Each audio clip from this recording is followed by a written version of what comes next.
Assalamualaikum warahmatullahi wabarakatuh. Perkenalkan nama saya Manta Pria. Saya dari Fakultas Ilmu Komputer Prodi Bisnis Digital akan mempresentasikan hasil tugas saya yaitu matkul Bahasa Indonesia.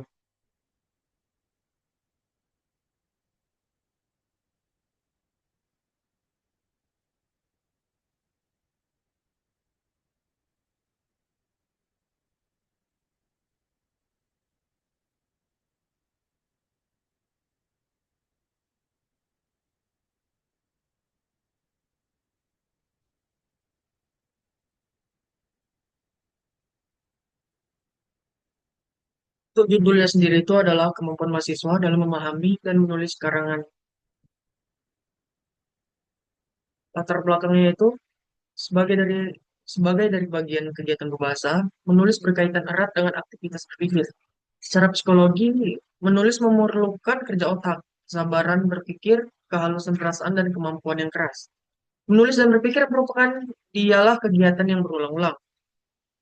Dengan kata lain, tulisan adalah wadah yang sekaligus merupakan hasil pemikiran. Melalui kegiatan menulis, penulis mengkomunikasikan pikirannya.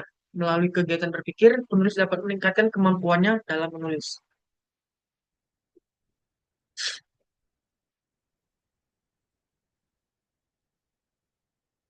Untuk rumusan masalahnya, yang pertama itu ada pengertian karangan, dan yang kedua, apa jenis-jenis karangan, yang ketiga, bagaimana cara merancang karangan, yang keempat, apa saja tipe penyusunan karangan, yang kelima, bagaimana cara menulis karangan, dan yang terakhir adalah merevisi sebuah karangan. Dan untuk tujuan penelitiannya itu adalah yang pertama menjelaskan pengertian karangan, selanjutnya ada merancang karangan, yang ketiga menjelaskan tipe-tipe penyusunan karangan, yang keempat menjelaskan jenis-jenis karangan, yang kelima menulis karangan, dan yang terakhir adalah merevisi karangan. Nah, kita masuk ke pembahasan. Yang pertama itu pengertian karangan. Karangan merupakan hasil akhir dari pekerjaan merangkai kata, kalimat, dan alinea untuk menjabarkan atau mengulas topik dan tema yang tertentu. Menulis atau mengarang pada hakikatnya adalah menuangkan gagasan, pendapat gagasan, perasaan keinginan, dan kemampuan serta informasi ke dalam tulisan. Karangan merupakan karya tulis dari kegiatan seseorang untuk mengungkapkan gagasan dan penyampaiannya melalui bahasa tulis kepada pembaca untuk dipahami. Dan selanjutnya itu ada merancang karangan. Langkah-langkahnya itu yang pertama itu menetapkan topik karangan. Topik atau pokok karangan itu harus ditetapkan sebelum memulai karangan. Banyak masalah yang dapat dijadikan topik karangan. Dan dari beberapa topik karangan yang telah dibuat, pilih salah satu yang terbaik sesuai dengan syarat-syarat topik yang baik. Yang kedua itu kita bisa menilai topik karangan.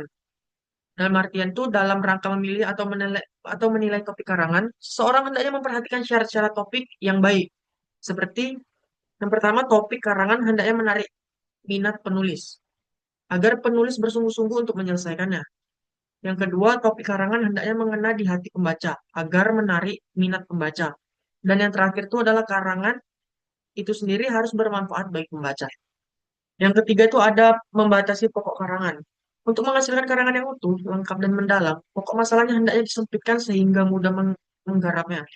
Topik yang terlalu luas tidak akan menggambarkan uraian yang dalam dan mendetail.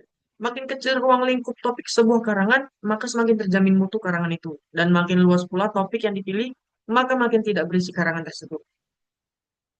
Yang keempat, menetapkan tujuan karangan. Untuk mengembangkan topik karangan, kita perlu suatu tujuan terlebih dahulu. Tujuan yang telah ditetapkan sebelumnya akan membimbing penulis menuju suatu arah yang pasti. Yang kelima, merumuskan tema karangan dan menetapkan judul. Menurut arti katanya, tema berarti suatu objek atau pokok pembicaraan. Tema adalah suatu pengungkapan yang khusus, merupakan suatu pengalaman, suatu proses atau sebuah ide. Menetapkan tema sebelum mengarang topik yang telah ditentukan merupakan langkah yang tidak boleh diabaikan dalam mengarang. Selanjutnya yang keenam itu adalah menyusun kerangka karangan. Kerangka karangan itu disusun dengan maksud agar penulis karangan dapat menulis karangan dengan teratur dan mencegahnya keluar dari sasarannya. Selanjutnya itu jelas dilihat makannya, agar jelas dilihat manakah ide-ide pokok dan ide-ide tambahan, dan dapat memperluas ide-ide pokok itu dengan memberikan ide-ide tambahannya. Dan yang terakhir itu agar materi karangan dapat terlihat jelas, sehingga penulis dapat menyusun karangan dengan memasukkan materi tersebut ke dalam bagian-bagiannya dengan cepat.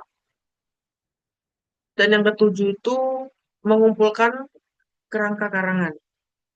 Bahan bahan karangan yang ada di sekitar kita dikumpulkan dan diseleksi. Jika cocok dengan pokok permasalahannya akan dimasukkan. Sedangkan yang tidak cocok disingkirkan. Bahan-bahan yang cocok tadi digunakan untuk mengembangkan ide yang telah tersedia sebelumnya. Dengan demikian, karangan tersebut akan bertambah lengkap dan bermutu.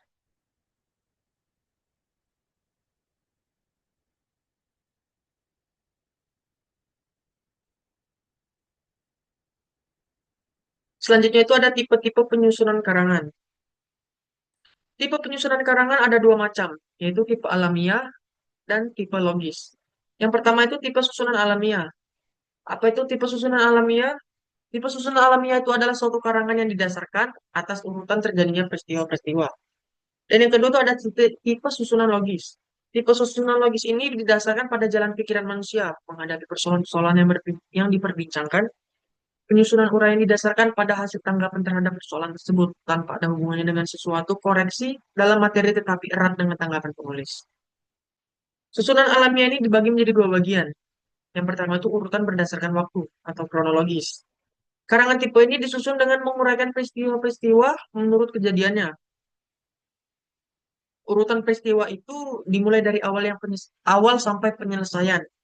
Tipe kronologis ini dapat pula diungkapkan dari klimaks suatu masalah, kemudian ditetapkan, diterangkan kembali kejadian sebelumnya. Tipe ini dijumpai pada jenis karangan narasi. Yang kedua itu urutan ruang. Tipe ini umumnya digunakan dalam tulisan-tulisan yang berbentuk deskriptif. Selanjutnya itu ada jenis-jenis karangan. Jenis-jenis karangan itu berdasarkan sifatnya yang pertama.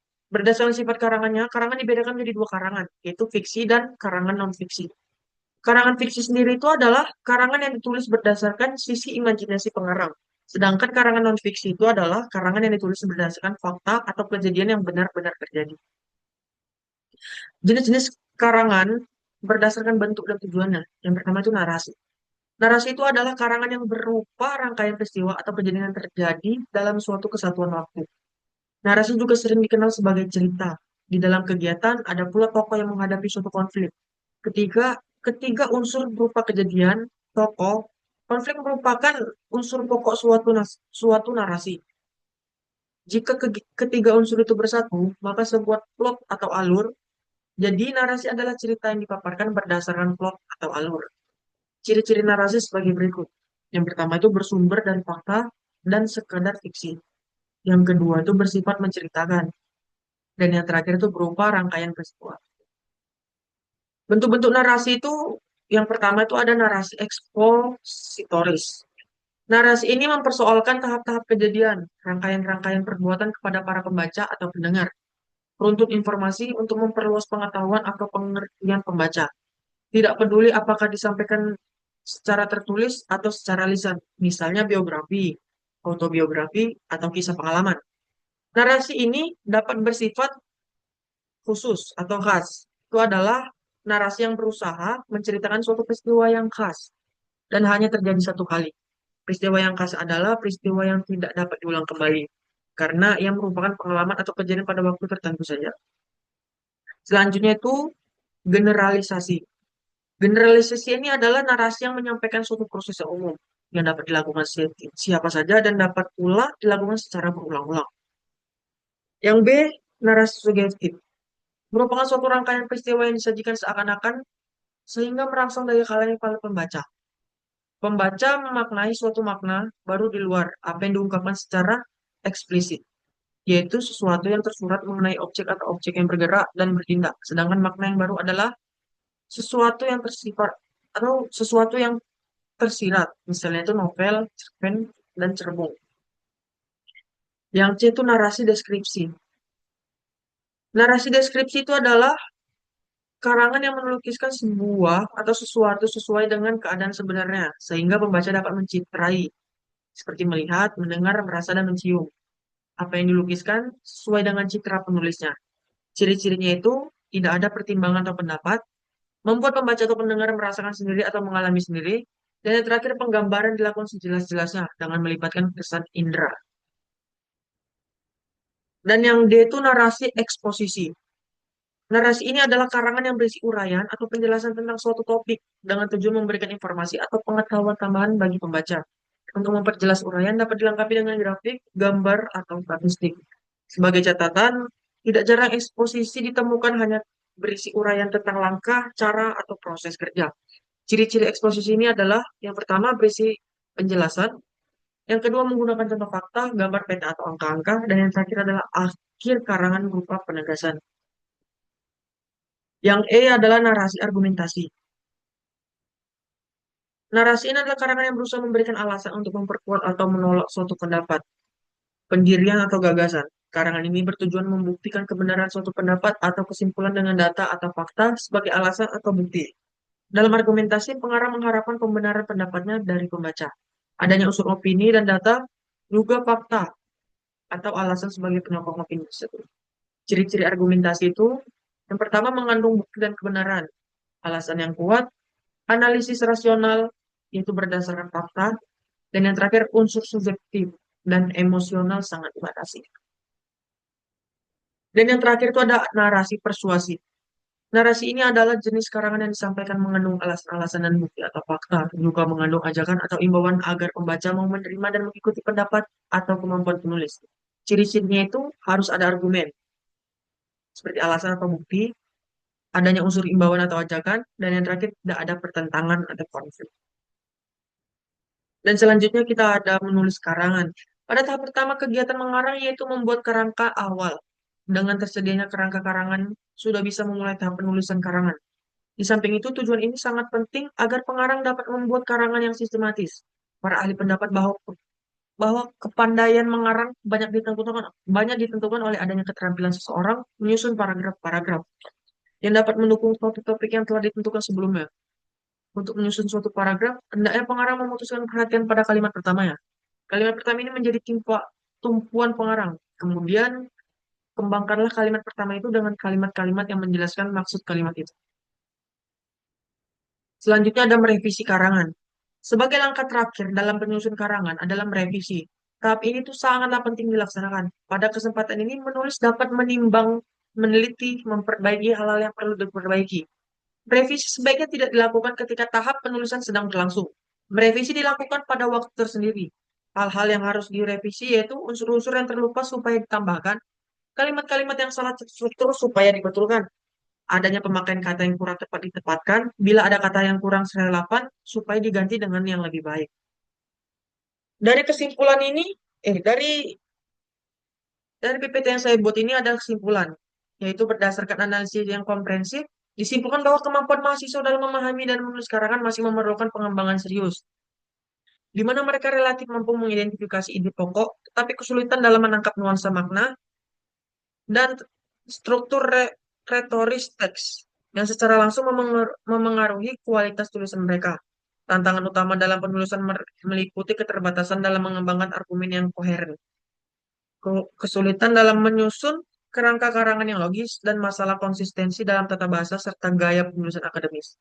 Oleh karena itu, diperlukan strategis pelajaran yang terintegrasi yang menekankan pada praktik pembaca kritis yang mendalam dan penerapan pendekatan proses dalam penulisan melibatkan draft, revisi sebaya, dan umpan balik konstruktif yang spesifik. Karena peningkatan kemampuan pemahaman dan penulisan karangan ini merupakan fondasi vital bagi kesuksesan akademis dan profesional mahasiswa. Sekian dan terima kasih. Cukup mungkin presentasi dari saya. Lebih dan kurang saya mohon maaf. Dan akhirul kalam saya akhiri. Assalamualaikum warahmatullahi wabarakatuh.